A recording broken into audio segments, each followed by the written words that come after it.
Hi, boys and girls. I have to say, you guys are becoming sea animal experts. You are providing so many facts in your books. Great job. Keep up the good work. And you're using so many text features, the table of contents and bold words and glossary and headings. I enjoy reading all your books. Well, today we are going to read about, what do you think we're going to read about? Octopus. And yes, it's the same author, Carol K. Linding. So the format is probably going to be very much the same. We're going to learn about the physical characteristics and the behavior, habitat. Oh, before I begin, when you're done with my video, I want you to watch another video about octopus. It's really short, just like the sea turtle one yesterday. So before you begin your writing and you're done watching me, go ahead and watch that video because it's going to provide you with a little bit more information, because this book actually doesn't really talk about the octopus's diet. Although there's a picture that gives us a clue, and we'll talk about that. Okay. Of course, the table of contents. What are octopuses? I don't know, do you?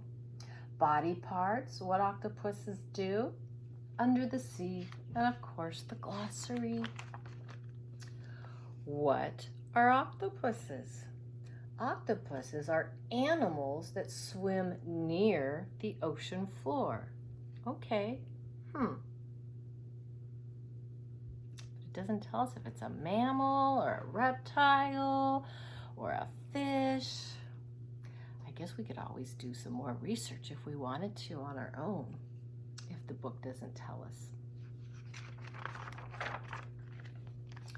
Most octopuses are smaller than people. So it doesn't say all, it said most. So that makes me think that there might be some really big octopuses.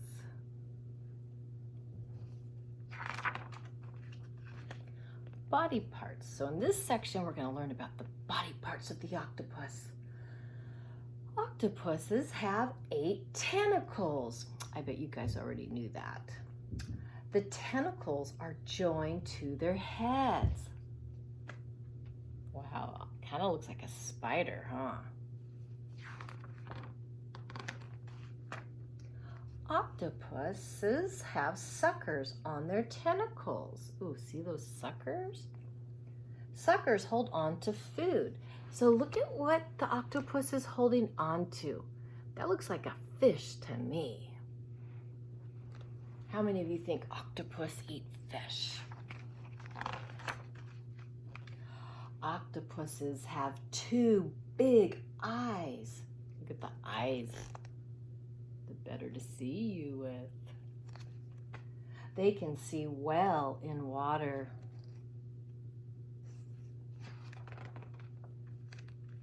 What octopuses do? Octopuses live in dens. They hide from other animals in their dens. Oh, didn't we learn about another animal who lives in dens quite a while ago, didn't we? Remember the bears live in a den? But I don't think bears live in dens under the sea. But octopus live in dens under the sea. Octopuses change their color to hide from other animals. Oh, look at how it's blending in. Remember we talked about that big fancy word? Do you remember what that word is? That's right, camouflage. Do you imagine if you could change colors? Octopuses squirt ink. The ink hides them from other animals. Wow, they have a lot of ways to protect themselves. They hide in dens, they can change colors, they squirt ink. Octopuses squirt water out of their bodies to move. Octopuses swim under the sea. So it sounds like they don't have any flippers or fins or tails to help them move. Somehow they squirt water out of their body, and the water squirting, that process of squirting the water out propels them forward. It moves them forward. Let's see what the glossary has to say. Den, an animal's home. Octopuses make dens in coral reefs or under rocks. Ink, a dark liquid. An octopus shoots ink into the water to hide itself from other animals. Squirt just means to shoot. When you squirt something, you shoot it out. So they shoot a liquid out quickly. A sucker. That's those, let's see, go back to that page where the suckers were. Remember, it was holding on to its food with the suckers. Where is that? Oh, there they are. Those suckers. What does it say about that? A soft, flexible part on an animal's body that is used to cling on to something. Tentacle, a long, flexible arm of an animal. Octopuses use their tentacles to move, feel, and hold. So I guess their tentacles help them move too, and squirting out the water, that's how they move. And they can hold on to things.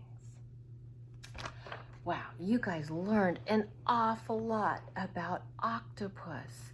So we're gonna go over some of the facts that you learned so you can include them in your nonfiction book about octopus today. So let me move this over. We'll talk a little bit more about the different pages you'll include in your book. But first, remember, you learned about behavior, the things octopus do. That's their behavior. They can change color. They can squirt ink. They can squirt water from their bodies to swim. They swim near the ocean floor. And they catch food with their suckers and the tentacles. This book didn't really say what the octopus eat, although it did show the picture. Remember the suckers holding on to that fish? So we can assume they eat fish. And if you watch that video after this video, you're gonna see what other types of animals they eat. And one of them I found shocking, but I don't wanna give it away. I don't wanna ruin your surprise. So I'll let you watch the video and find out. You also learned about the octopus's physical characteristics, what it looks like. Most are smaller than people. I think you're gonna find out in the video you watch that not all octopus are smaller than people. They have 8 tentacles with suckers, and they have 2 big eyes. You also learned about the octopus's habitat, where it lives. They live in dens in the ocean. And some other information is they see well in the water. It means they can see really good. I don't know if we can see that good. And that makes me wonder, do all fish and animals in the water see good, or just octopus? And then see this one right here? I wrote blank hearts. We didn't learn about that in the book, but in the video, you're gonna learn about how many hearts an octopus has. So when you're done watching my video and watching the video about octopus, I want you to use all that information to help you write your book.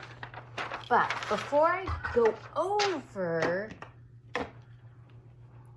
what you're gonna have in your book, I wanna remind everybody, and most of you are doing a great job at this, that we start all of our sentences with an uppercase letter, that we end all of our sentences in punctuation, usually a period, that we leave finger spaces in between the words, and if you're using lines, make sure you use those lines to help you judge how big your letters are. So make sure your small letters don't look like tall letters, and your letters that should be going below the line, like lowercase j and G, go below the line and don't look like tall letters. Make sure you are sounding out all your words so that you can write your sentences independently. Make sure that you have a vowel in each syllable. Remember, every word has at least one vowel. If there's more than one syllable, that means there's more than one vowel. Okay, let me show you my book again, just as a reminder of what your book should look similar to. Okay, my book, remember, is about dolphins. Yours won't be about dolphins. Yours is going to be about octopus. Okay, so your book, the very front is going to have the title, Octopus, a picture of an octopus, and your name, the author. The next page in your book is going to be the table of contents. This is where you're going to have the headings of all the pages in your book. Most likely you'll have a page about the diet, the behavior, the physical characteristics. Maybe you'll have different headings. Maybe you're going to write about the habitat or something else you learned about octopus. So then, after the table of contents comes, your pages. So, again, in my book, I started off talking about the diet. My heading is the diet. You don't have to start with the diet. You can start with whatever heading you want. Again, though, whatever you put on this page is only about the heading that you wrote. So all of this is only about diet, no other facts. And then my next page is about behavior. Again, everything on here is only about this heading, only this topic. My physical characteristics is my next heading. Everything on here is only about my sea animals' physical characteristics. And again, you see I'm using the text feature of the bolded print, and that is a clue telling my reader, like, hey, these words are important, and if you want to find more information about them, go to my glossary in the back of the book. I also included a page with the heading habitat. So I'm sure you probably have noticed not all of my pages have lots of sentences. Sometimes there aren't a whole bunch of facts. So if you only have one fact, that's okay. But some of the headings have lots of facts, like their behavior. So please try to write as many sentences and provide as many facts as you can. And then, of course, my glossary. Glossary goes in the very back, and this is where the reader is going to find more information about my bolded words. I can't wait to read your books about octopus. Make sure you take a picture of all your pages and upload them to Seesaw, and enjoy, and I will see you again tomorrow.